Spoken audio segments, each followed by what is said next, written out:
আমার নাম সুদেব, ছদ্মনাম। কলকাতার এক প্রত্যন্ত গ্রামে আমার বসবাস। গ্রাম্য হলেও আমার চলাফেরা ও কথাবার্তায় বেশ আধুনিক ভাব ছিল। দেখতে খুব একটা খারাপ ছিলাম না। বলিষ্ঠ ও মোটা দেহের কারণে অনেকটা দানবের মতনই দেখা যেত। যাই হোক, মূল ঘটনায় আসি। তখন আমি ক্লাস 1-2 পড়ি। তখনই একটা মেয়েকে ভালো লেগে যায়। নাম সুমিতা। দেখতে শ্যামলা ও সিমসিমে গড়নের ছিল। বয়স কম বিদায় ডাবযুগল খুব বেশি বড় ছিল না। তবে প্রেমের শুরুতে ওকে স্কুলের পিছনে খালি জায়গায় নিয়ে উদমা কেলানে ডাব টিপে চুষে বেশ বড় বানিয়ে দিয়েছিলাম। বয়স কম হলেও বেশ কামুকি ছিদা। মাঝে মাঝে আমার মেশিন ওকে দিয়ে চুষিয়ে নিতাম। মাথা চেপে মেশিন চুষিয়ে গাদা গাদা মধু গিলিয়েছি। ওর সাথে সবকিছু ভালোভাবেই চলছিল। প্রথম করেছিলাম প্রেমের 6 মাসের মাথায়। চুষে করে খাল বানিয়ে দিয়েছিলাম ওকে। তারপর থেকে নিয়মিত হতো আমাদের মধ্যে। অনেক দিন পরের কথা। তখন আমাদের উচ্চ মাধ্যমিক পরীক্ষার জন্য প্রস্তুতি হচ্ছে। আমার প্রেমিকা আমাদের সব সহপাঠীদের ওদের বাসায় দাওয়াত দিল পিকনিকের জন্য। যথারীতি সবাই গেলাম সেখানে। প্ল্যান ছিল সেখানে গিয়ে সুমিতাকে উদাম করব। কিন্তু ওর মাকে দেখে ওর বদলে ওর মাকেই করে আসলাম। সেখানে যাওয়ার পর গেট যখনই ঢুকলাম, দেখলাম সুন্দরী এক নারী। বয়স 3 নয়, 4 হবে বইকি। শাড়ি পরেছে। ব্লাউজগুলো ছিঁড়ে যেন ডাব যুগল বের হয়ে আসতে চাইছে। গরম থাকার কারণে গলা ভিজে ঘাম বেয়ে বুকের খাজে ঢুকে যাচ্ছে। বুকের খাজ দেখেই যেন লাঠির আগায় মধু চলে আসার জোগাড়। সবকিছু সামলে নিয়ে উনার সাথে পরিচিত হলাম। শুনে বুঝলাম উনি আমার প্রেমিকার মা। সবকিছু দেখে আমার চক্ষু চড়ক গাছ। সবাই ভিতরে ঢুকতে থাকল। কেবল আমি তার দিকে অপলক দৃষ্টিতে তাকিয়ে আছি। আমাকে উনি বোধ হয় খেয়াল করেছিলেন। সবার শেষে ঘরে ঢুকলাম আমি। আমার সামনেই ছিল রূপসা দেবী, আমার প্রেমিকার মা। তার পিছনে দেখতে দেখতে যাচ্ছিলাম। ব্লাউজ পিছনে অনেক বড় করে কাটা, যার কারণে পিছনে পুরো পিঠ আমার সামনে ভাসমান। ঘামে ভিজে পিঠ চিক চিক করছিল। মন চাইছিল জিভ দিয়ে চেটে সবটুকু খেয়ে নেই। পিছন দেখে আমি আর টিকে থাকতে পারলাম না। পেন্টের ভিতর হর করে মধু ছেড়ে দিলাম সেই দাঁড়ানো অবস্থায়। সাথে সাথেই ওয়াশরুমে গিয়ে সব পরিষ্কার করতে লাগলাম। ওয়াশরুমের থেকে বের হয়ে দেখলাম উনি ঘর ঘোচাচ্ছেন। কিন্তু ঘরে বাকি কেউই নেই। উনার সামনে গিয়ে দাঁড়ালাম। জিজ্ঞেস করলাম বাকি সবাই কোথায়। উনি জানালো সবাই ছাদে গিয়েছে। আমার মাথায় দুষ্ট বুদ্ধি খেলল। আমি রুমেই বসে থাকলাম। আর বসে বসে রূপসাকে আর চোখে দেখতে লাগলাম। মন চাইছিল সব রস নিন্দে খেয়ে নিই। উনার পিছন দেখতে লাগলাম। বিশাল বিশাল দাবনা। পিঠ এখনো ঘামে ভিজে। কাজ করতে করতে সামনে তাকালো উনি। কিন্তু আমি তার দিকেই তাকিয়ে আছি। আমার সেখানে খেয়াল নেই। উনার ডাব দেখতে লাগলাম। শাড়ি হালকা সরে যাওয়ায় এক ডাব একদম সামনে ভেসে উঠল। দেখতে দেখতে আমার লাঠিটা আবার দাঁড়িয়ে গেল। নিজের অজান্তেই উনার সামনে হাত বুলিয়ে দিতে লাগলাম। হঠাৎ মোহ ভাঙল উনার ডাকেই। উনি ডেকে আমাকে বললেন, আমি স্নানে যাব। ওরা আসলে যেন আমার জন্য অপেক্ষা করে। আমি এসে সবাইকে খাবার দিব। আমি হ্যাঁ সূচক মাথা নাড়িয়ে দিলাম।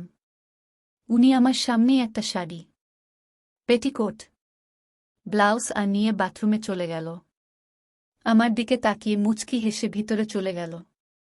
তার হাসি দেখে আর বুঝার বাকি রইল না যে সে একটা অভিজ্ঞ। আমার মাথায় তখন আগুন লেগে গেল। আমি বিভিন্নভাবে বাথরুমের আশেপাশে ঘুরঘুর করতে লাগলাম। ফাঁক ফোকর খুঁজছিলাম দেখার জন্য। কিন্তু কোনো লাভ হল না। এদিকে ওরা সবাই উপরে কি করছে কে জানে। উনি আধা ঘন্টা পর বের হল। কি বলবো মাইরি। ভেজা চুল গামছা বেঁধে, শাড়ি অগোছালো, সাদা পেট স্পষ্ট দেখা যাচ্ছে। আমার সামনে দিয়ে আবারও এক মুচকি হাসি দিয়ে ছাদে কাপড় নাড়তে চলে গেল। আমি শুধু তাকিয়ে অপলক দৃষ্টিতে দেখলাম। পরক্ষণেই আমার বাথরুমের ভিতরে চোখ গেল। উপরে ঝুলানো আছে উনার আজকের পরনের আধোয়া ছট কাপড়। আমাকে আর পায় কে? ভিতরে ঢুকেই নিয়ে শুকতে শুরু করে দিলাম। পাগল করা ঘ্রাণ। ঘ্রাণ শুকে আর টিকতে না পেরে লাঠিটা ঘষতে থাকলাম। হরহর করে এক গ্লাস মধু পুরো ভাসিয়ে দিল। মধু সমেত আমি ওগুলো উপরে ঝুলিয়ে দিলাম।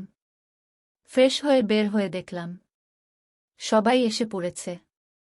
আমি খুবই গরম হয়েছিলাম, তাই গার্লফ্রেন্ড সুমিতাকে অন্য ঘরে নিয়ে লিপকিস ডাবে টিপতে শুরু করলাম। ওকে দিয়ে সেখানেই আমার মেশিন চুষিয়ে পুরো মধু ওকে খাওয়ালাম। তারপর কাপড় চোপড় ঠিক করে খেতে বসলাম সবাই। প্রেমিকার মা সবাইকে খাবার বেড়ে দিচ্ছে।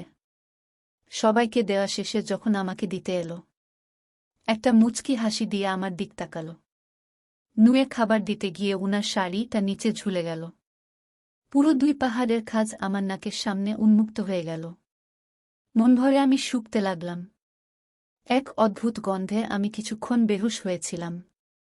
খাবার খেতে খেতে সেই গন্ধ খুঁজে খুঁজে খাচ্ছিলাম। খাওয়া শেষে সবাই আবারও ছাদে গেল, কিন্তু শুধু নিচে রুমে রয়ে গেলাম আমি আর ওর মা। সবাই যাওয়ার পর ওর মা আমার দিকে তাকিয়েছিল, মুচকি মুচকি হাসছিল।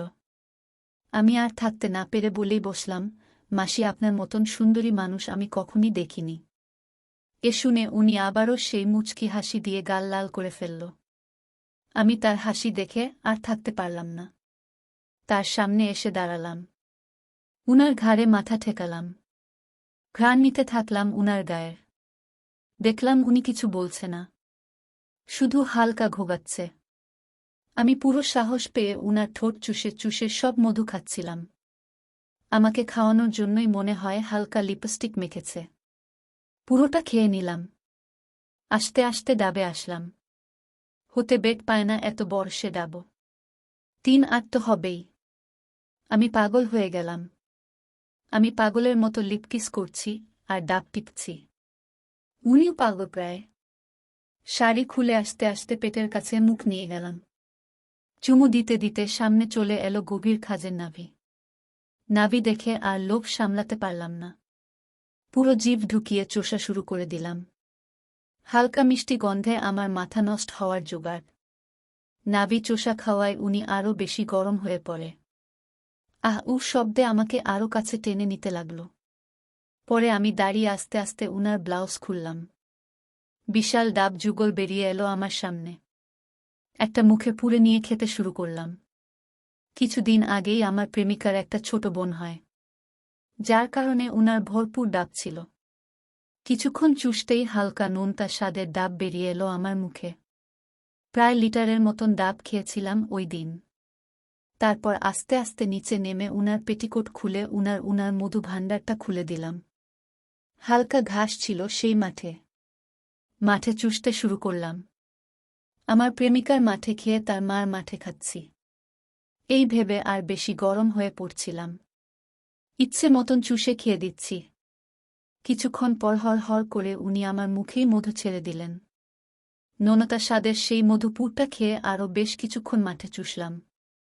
তারপর আমার প্যান্ট খুলে লাঠিটা বের করে পুরো চোষা শুরু করল। আমি আমার মেশিন ওর মেয়ে মানে আমার প্রেমিকাকে দিয়েই অনেকবার লাগিয়েছি, কিন্তু উনার মুখের ভিতর এত গরম ছিল যে অন্যরকম একটা ফিও পাচ্ছিলাম।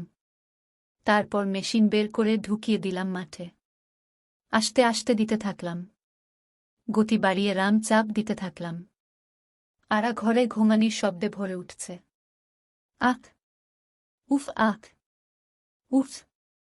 আমার মধু বের হবার সময় এসছে। জিজ্ঞেস করলাম ভিতরে ফেলব কিনা। বলল যে না। আমার মাথায় তখন মুখে ফেলার চিন্তা এলো।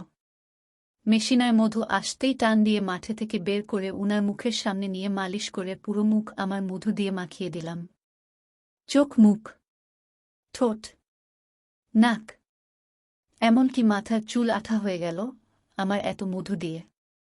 তারপর আমার মেশিন চুষে পরিষ্কার করে সব খেয়ে নিল, আর মুচকি হেসে আমাকে নিয়ে ওয়াশরুমে চলে গেল। সেদিনের পর থেকে হোটেলে এসে অথবা ওদের খালি বাসায় রূপসাকে অনেক করেছি, যা এখনো ভুলবার নয়।